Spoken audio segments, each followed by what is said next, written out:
মোদি চলে যাওয়ার ৪৮ ঘন্টা পরেই আবারও রাজ্যে আসছেন বিজেপির সেকেন্ড ইন কমান্ড স্বরাষ্ট্রমন্ত্রী অমিত শাহ।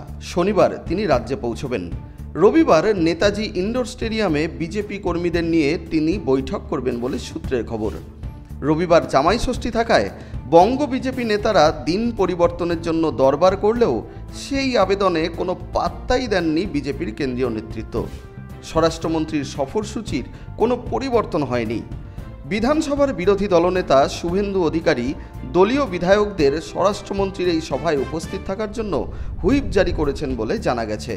২০২৬ বিধানসভা নির্বাচনকে পাখির চোখ করেছে বিজেপির কেন্দ্রীয় নেতৃত্ব। বৃহস্পতিবার প্রধানমন্ত্রী নরেন্দ্র মোদী যেভাবে তৃণমূল কংগ্রেস পরিচালিত সরকারের সমালোচনা করলেন তাতে বিজেপির অবস্থান স্পষ্ট করে দিয়েছেন প্রধানমন্ত্রী। আর সেই রেস ধরেই এবার অমিত শাহ দলীয় নেতাকর্মীদের নিয়ে বৈঠক করবেন।